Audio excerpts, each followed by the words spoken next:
미국의 이제 예일 대학교의 그 쉘리 케이건이라고 하는 교수가요, 죽음학, 데스, 죽음이라고 하는 것이 무엇이냐고 하는 죽음학 강의를 올해 17년째 하고 있는데 세계적으로 유명한 명강의입니다. 근데 닥터 쉘리의 죽음학 강의를 보면은 죽음이란 전통적으로 육체와 영혼이 결합되어 있는 상태가 살아있는 건데 이게 분리돼서 육체는 흙으로 돌아가고 영혼은 원래 오던 곳으로 돌아간다. 이게 분리된 것보다 죽음이라고 하는데 그래서 셀리는 이 사람은 아주 개구쟁이여가지고 언제든지 강의를 하려면요. 닥터 셀리는 여기 위에 올라가서 앉아요. 교탁 위에 올라 앉아갖고 동양식 가부좌 자세로 저 같으면 여기 올라와서 앉아서 강의를 하는 거죠. 아주 유명한데 나는 영생은 싫다. 나는 그 태국 음식하고 초콜릿을 좋아하는데 계속 안 죽고 살아가지고 날마다 태국 음식하고 그 초콜릿을 계속 먹으면 얼마나 지루하냐. 이제 그런 우스갯소리도 합니다. 그러니까 그 셀리는 그 죽음이라고 하는 것은 육체가 오래 사는 것을 이제 그 영생이다. 이런 관점을 지지하는 사람이에요. 그런데 육체는 흙으로 가더라도 내 생명은 영원히 죽지 않는다. 영혼의 불멸을 믿는 쪽하고 육체가 죽으면 죽음이다라고 믿는 이 양자의 신념의 차이가 있는데 옵션이다. 그건 여러분 몫이다. 이 강의는 그렇게 말하고 있습니다. 그런데 요즘 이제 죽음에 대한 것도 일본의 도쿄대학의 응급의학과의 야하기 교수라고 하는 사람이 쓴 사람은 죽지 않는다. 그런 책을 썼습니다. 최근에. 서울대학교 병원의 내과 의사의 정현채 교수라고 하는 분이 왜 죽음을 두려워할 필요가 있는가? 죽음은 존재하지 않는다. 이런 책을 최근에 썼죠. 그 다음에 이제 스위스 의사 중에 정신과 의사, 우먼 닥터인데 엘리자베스 F.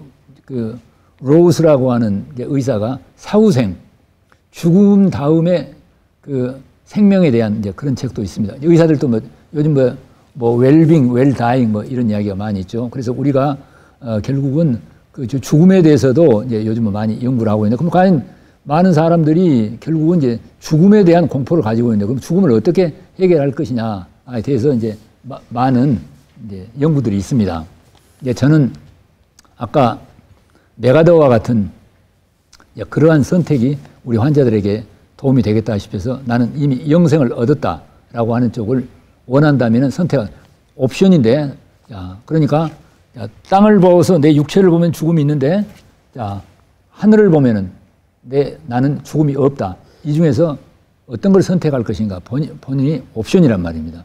근데 요즘은 육체에 대한 문제도 죽음에 대해서도 지금 혹시 크라이오 바이오로지, 크라이오 메디신이라고 들어보셨을까요? 냉동 의학, 냉동 생물학. 지금 카나다나 미국에서는 이 사람 환자가 사망하게 되면은 알루미늄 그 냉동 박스에다가 시체를 보관해 가지고 급냉동을 시켜 가지고 보관해 놓은 것들 혹시 기록해 보셨죠? 근데 뭐 하려고 하느냐 하면은 그 환자의 그 질병에 관련된 유전자를 치유하는 의술이 개발되면 다시 냉동을 풀어서 살리겠다는 겁니다. 실제로 지금 하고 있죠. 이것이 어떻게 해서 이게 발단이 됐느냐 하면, 그게 이제 보관료가, 시체 보관료가 우리 돈으로 한 4억 3천만 원 정도 됩니다. 그래서 여러 선생님들도 혹시 이제 관심 있으면 어쨌든 한 4억 3천만 원을 꼭 저축을 했다가 후에 자식들한테 이제 그걸 유언으로 하셔도 좋겠습니다. 근데 사실은 그게 이제 살아나면 얼마나 재미가 있을까. 근데 이제 이 냉동의학이 발달하게 된 것은요, 한 10여 년 전에 이란에서 어떤 젊은이가 마약을 하다가 체포되었고 사형에 처해진 일이 있었습니다. 그 이제 세계적으로 큰 사건이었는데, 그 이제 교수형에 처해져 가지고 의사가 사체 사망 확인을 해 가지고, 사체들은 보통 냉동 창고에다 넣어놓죠. 그래서 이제 냉동 보관하고 가족들에게 연락해서 시체를 인수해 가라. 가족들이 왔는데 서류가 미비돼 있어요. 주민등록이나 이런 게 안 맞았던 모양이죠.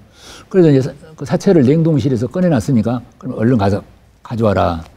그래서 서류를 가지고 와가지고 이제 시체를 인수해 가는데 화장을 하기 전에 얼굴이라도 한번 보고 싶다고 부모들이 그 비닐백 안에 들어있는 그 사체를 보려고 지퍼를 열었는데 눈을 떠가지고 살아있는 거예요.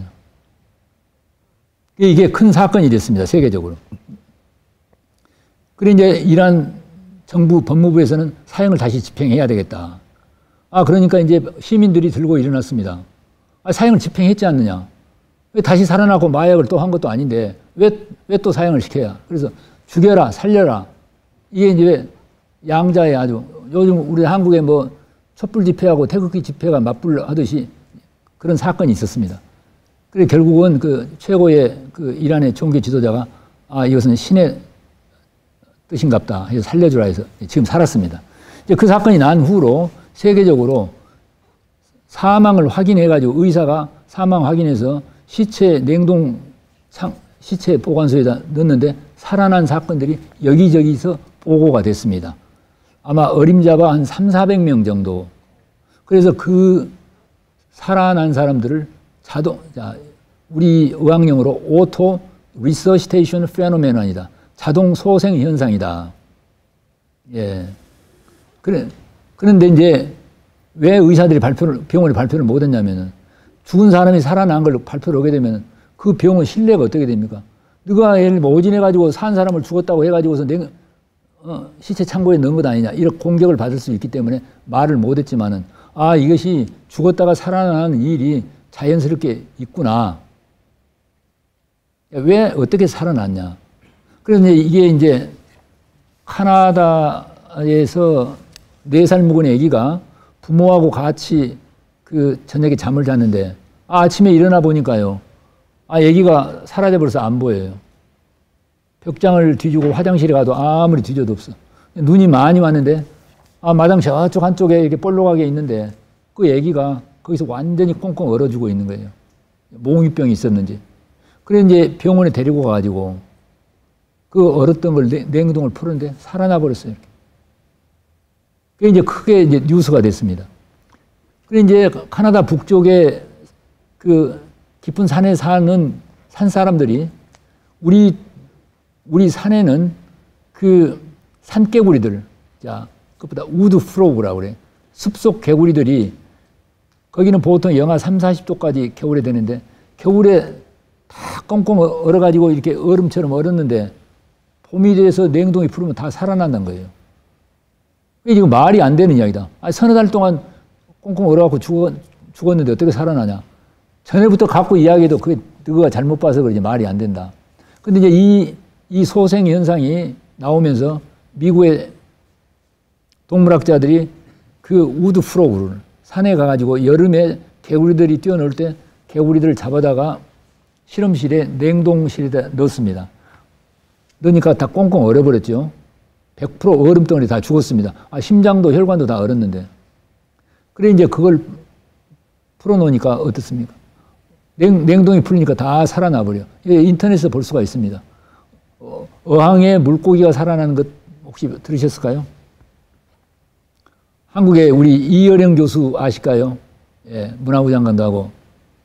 이여령 교수가 최근에 쓴 생명이 자본이다라고 하는 그런 책에도 소개를 했는데, 이여령 교수가 6.25 전쟁 직후에 그 수유리의 그 신혼초에 옛날에 새빵살이 하면요. 여러분 신세들은 잘 모르겠지만은 옛날에는 자릿기도 얼고 오강도 나도 뭐 얼고 그런 시절이 있었습니다. 저는 이제 우리 할머니들 그걸 본 일이 있는데, 그래 이제 신혼초에 집에 이제 그 금붕어를 옛날에는 어항에다 키우는데 너무 추워가지고 아침에 일어나니까 금붕어가 어항 속에 다 얼어갖고 있어요. 죽어버렸어요. 그래 이제 아끼던 건데 너무 안타까워가지고 이걸 어떻게 묻어줘야 되는데, 그러려면 얼음을 깨야 되는데 그럴 게 아니라 밖에 따뜻한 데 양지 바른 데다 놔뒀다가 퇴근을 하면은 시체를 묻어야 되겠다. 오후에 와서 보니까요. 금붕어가 사라져갖고, 그래서 생명이란 무엇이냐. 그러니까 우리가 이제 여기서 꼭 알아야 될 일은 무엇이 그들을 살리게 하느냐? 예. 자, 생명이 들어온단 말입니다. 우리에게. 우리 이제 심장을 뛰는데, 자, 우리가 우심방 쪽에 동방결절이라고 그래서 SA 노드라고 하는 데서 오토매틱하게 컨트랙션, 박동이 일어나는데, 사실 이것 가지고도 논쟁이 많습니다. 그것이 그냥 본능적으로 자동적으로 그렇게 돼 있다. 근데 어떻게 그렇게 하느냐? 그럼 밖에서 계속 생명이 들어오고 있다. 이렇게 이제 주장하는 의학자들도 있어요. 우리가 이제 핸드폰을 놔두면 전기가 방전되면 죽어버려요. 그러면은 핸드폰에다가 핸드폰 주인이 전기를 넣어줘야 살아요, 이렇게. 예. 똑같이 우리 인체도 정말 생명 전기가 돌아가는데 그걸 내가 생명 전기를 넣을 수가 있냐? 핸드폰 지가 전기를 못 넣듯이 우리도 내가 생명 전기를 내 SA 노드에서 내가 박동을 내가 할 수가 있느냐? 아, 내가 숨을 쉬고 그렇게 할 수가 있는가? 자, 생명이 들어와야 된다.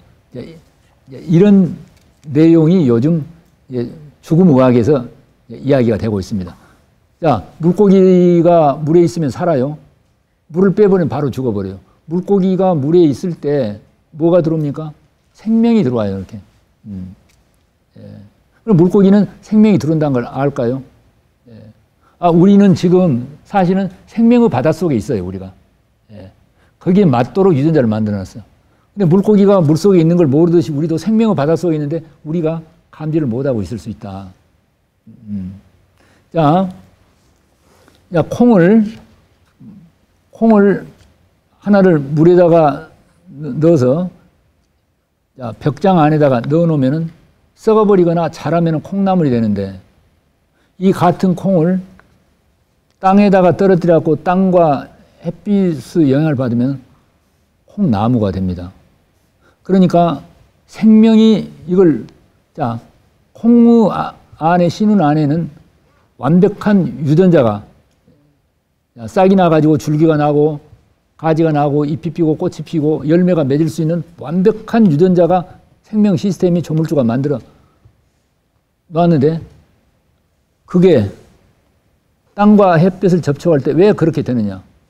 그걸 만들어내는 생명의 에너지가 있단 말입니다. 아, 계란은 어떻습니까? 썩어버립니다. 그대로 놔두면 살았다고 할 수가 없어요. 계란이 살았냐 죽었냐하고 논쟁도 많이 있는데 살았냐 죽었냐를 가름하는 기준은 그게 부패하냐 부패하지 않느냐. 생명이 있으면 절대로 부패를 하지 않아요. 아무리 중환자실이 있더라도 그게 현재 생명이 있는 한은 부패하지 않아요. 생명만 빠져나가면 금방 부패해버린대. 계란은 35도 정도 되면 어떻습니까? 금방 썩어버려요. 냉장고에 들어서는 덜 썩는데 36도가 되면은 썩어요. 37도가 되면은 더 빨리 썩어요. 37.5도가 되면은 더 빨리 썩어요. 38도가 되면은 안 썩어요. 38도에서 21일 동안 놔두면은 거기서 병아리가 나와요. 그걸 이제 누가 조절하느냐? 누가 그 계란 안에 있는 씨눈 안에 유전자에다가 누가 그러한 유전자를 만들어놨냐? 그리고 그냥 계란을 밖에다 놔두고 35도나 6도가 되면 썩어버린데 38도가 될 때 무슨 힘이 병아리로 만드느냐? 그 생명의 에너지가 들어온다. 우리에게 많은 모든 동식물에게 생명의 에너지가 들어온다. 이게 이제 우리가 관심을 가져야 된 자연치유의학에서 관심을 가져야 될 이 우주 자연 안에 있는 생명의 시스템을 깊게 생각을 해보네요. 그래서 오늘 제가 서두에 말씀드린 대로 우리의 가지고 있는 인류의 가장 큰 고통은 병의 고통, 죽음의 고통, 그 다음에 죄의 고통인데 우리가 이것으로부터 벗어나게 하는 방법은 우리에게 죄와 병과 죽음이 있다고 믿는 그 선택을 버리고 하늘을 보면서 우리에는 자, 병도 없고 죽음도 없고 죄도 없도록 완전한 생명 시스템과 면역 체계를 조물주가 다 만들어 놨기 때문에 그걸 믿고 그 시스템이 잘 작동하도록 자, 그 생명의 빛 쪽으로 내가 등을 돌리지 않고 돌이켜서 그걸 받아들이는 자, 육체의 선택과 자, 마음의 선택을 할 때 우리는 죄와 병과 죽음의 고통에서 벗어나서 영원히 온전하게 될 수 있다. 저는 그렇게 확실하게 믿고 있습니다.